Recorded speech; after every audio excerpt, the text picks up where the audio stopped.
You're driving through an old New England town, the kind of place with narrow streets and houses older than your grandparents. And then you see it.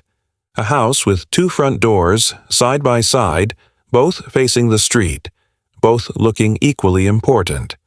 You slow down. Is it a duplex? Did the builder mess up?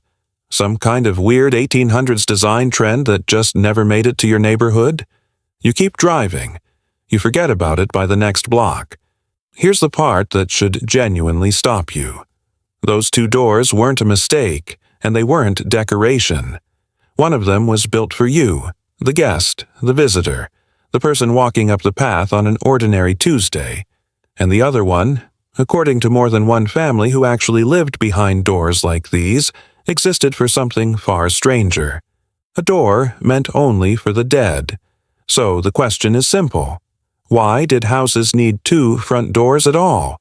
And is the darker explanation actually true, or is it just a story that got too good to let go of?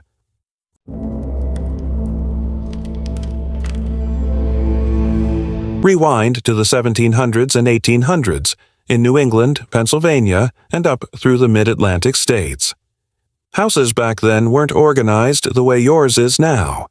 There wasn't one shared living space where everyone hung out. Instead, homes were split, almost like two separate lives happening under the same roof. One side of the house was for show.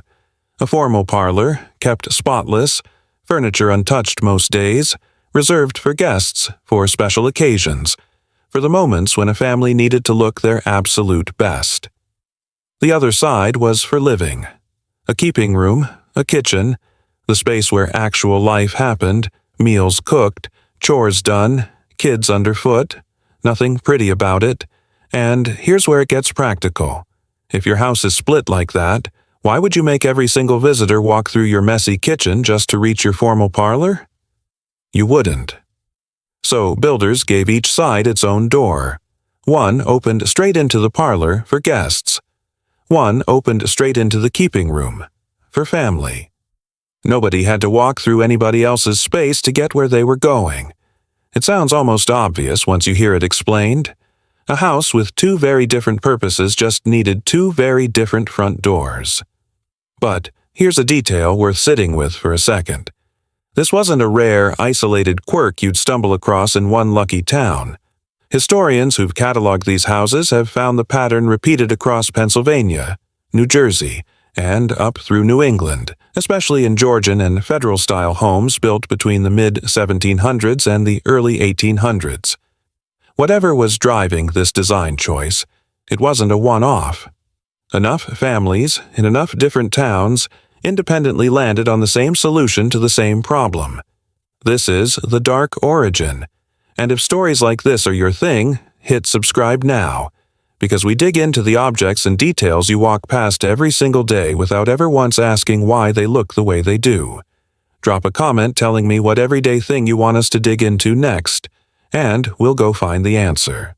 Now, here's where the story gets stranger, and where you have to decide how much you believe. Walk into certain old New England towns and ask a local historian about that second door, and some of them won't mention the parlor at all. They'll tell you something else entirely, that one of those two doors existed specifically for funerals, that when someone in the family died, their body would be laid out in the front parlor for viewing, the way families did before funeral homes existed, and when it was finally time to carry the casket outside, they wouldn't use the everyday door. They'd use the other one. Some people call it the coffin door. Some call it the death door. The idea is always the same. One door was for the living, walking in and out of daily life. The other was reserved for exactly one kind of exit, and you only used it once. It's the kind of detail that sticks with you. A door built into a house specifically so death could leave through its own private exit, never mixing with the front door everyone else used to come and go. Here's the part that should genuinely stop you, though. When historians actually go looking for hard evidence of this, contracts, blueprints, town records, anything written down at the time explaining that one door was built for coffins, they mostly come up empty. Some family journals mention it, some local legends insist on it, But architectural historians who've studied hundreds of these two-door houses largely conclude there's no solid documentation that death doors were ever a real, intentional design feature. So, is the story completely made up? Maybe not entirely. It's entirely possible that in a house with two front doors already built for other reasons, families simply started using the less formal one to carry a casket out, because it made practical sense on that one terrible day. And somewhere along the way, that practical choice turned into folklore, repeated often enough, passed down long enough, that it eventually sounded like the door had been built for that purpose all along. Think about how that actually happens. A family loses someone. The casket needs to leave the house. Nobody wants to drag it through the formal parlor door, past the good furniture in front of the whole gathered town. So they use the side door instead, the everyday one, just because it's more practical on the worst day of their lives.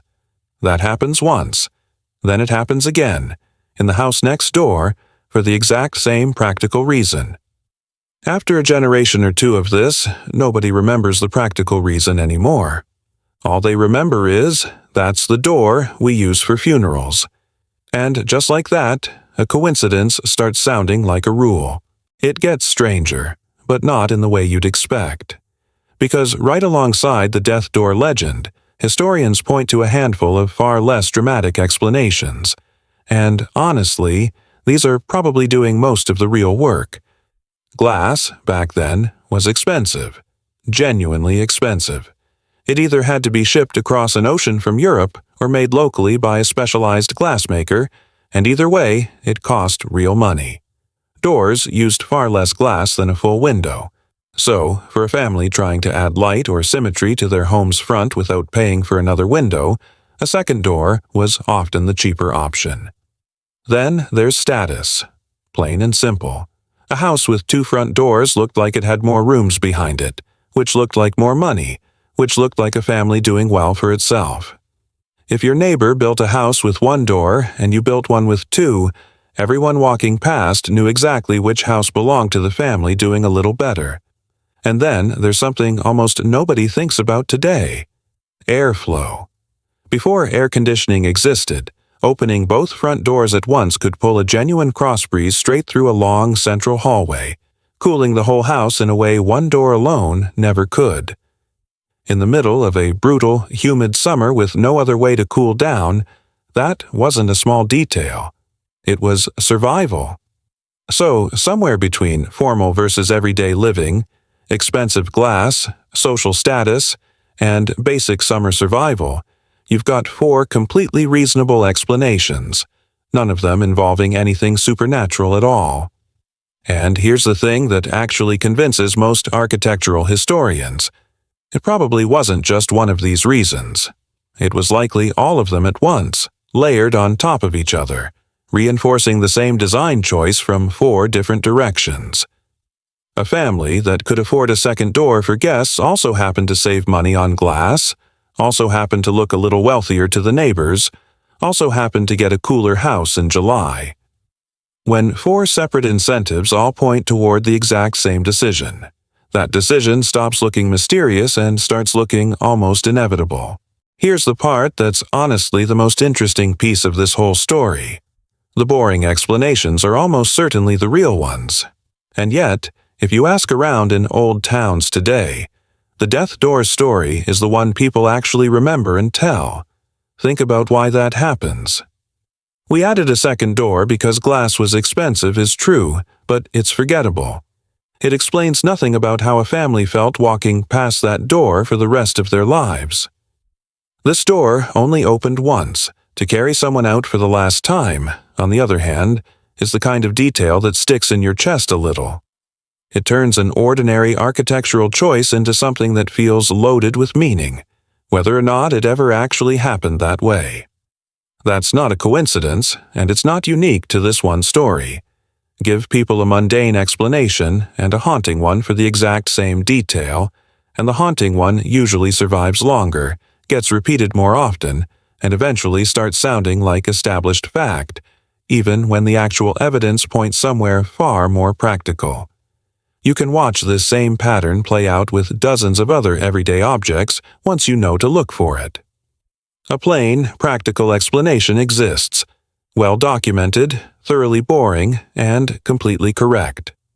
And right alongside it, a darker, more dramatic version circulates just as widely, with almost no evidence behind it at all, surviving purely because it's a better story to tell at a dinner table. The death door isn't unusual because it's a myth. It's unusual because so many people are willing to tell you, with complete confidence, that it isn't one. So picture that same drive again. You're passing through that old town, and there it is. That house with two front doors sitting side by side. Except now you know both stories. You know that one door probably led guests straight into a spotless parlor while the family used the other to come and go without anyone judging the state of their kitchen. You know, cheap glass and social status and summer heat probably explain more of this than anyone wants to admit. And you also know that in more than one town, more than one family swears that one of those doors only ever opened once for someone, and never again after that. Maybe that's the real reason this detail has survived this long. Not because the darker story is true, but because a house is never just wood and glass and hinges. It's the story a family tells about itself, long after the people who built it are gone. And every single time someone points at a two-door house and repeats that old line about a door reserved for the dead, that story gets to live just a little longer than the family ever did. And maybe that's worth remembering the next time you walk past any old detail you've never questioned before. A strange window shape, an oddly placed staircase, a second chimney that doesn't seem to connect to anything. Somewhere behind almost every one of them is a boring, practical explanation, and somewhere right alongside it, a story someone couldn't resist telling instead.